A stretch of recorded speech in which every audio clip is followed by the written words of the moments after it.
In Android, almost everything is a resource. In fact, this is an integral part of Android development.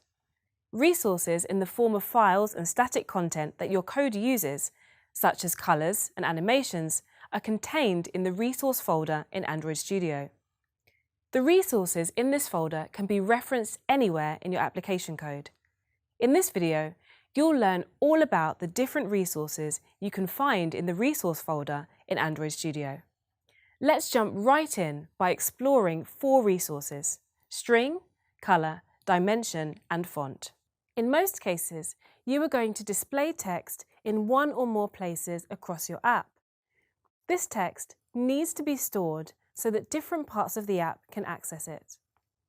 String resource gives you the capability to define the text in the res/values/strings.xml file. Each entry is a key that represents the ID of the text and a value that is the text itself. For instance, if I wanted text to display "Congratulations" on my app, I might add this string to the string resource file called strings.xml. Next is color resource. Creating a beautiful user interface, or UI, comprises the use of the right combination of elements and colors. If you ever need to use colors across your app, the color resource helps you manage your colors so that they are easily accessible across the app. Colors should be defined within the file called colors.xml. Because you will likely use different sizes and dimensions for elements in your app, there's the dimension resource.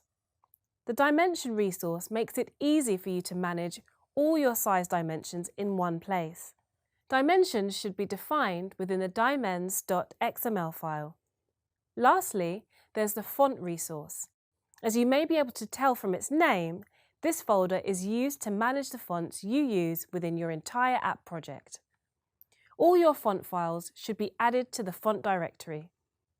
You may be wondering why resources are important for mobile app development in Android Studio.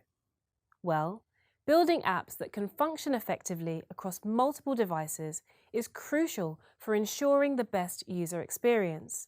For your app to support multiple device specifications, it's essential that you leverage the default resources within the resource folder. These resources play an important role in your app's device compatibility.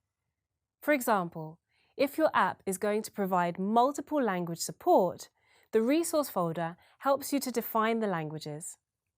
The app's language preferences are automatically selected based on the user's default language on the device.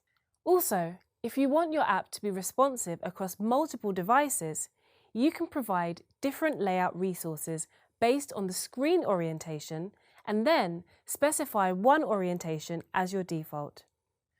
Overall, providing default resources is essential, not only because your app might run on a configuration you didn't plan for, but also because future versions of Android sometimes include configuration qualifiers that older versions don't support. You have now learned about the resources contained in the resource folder.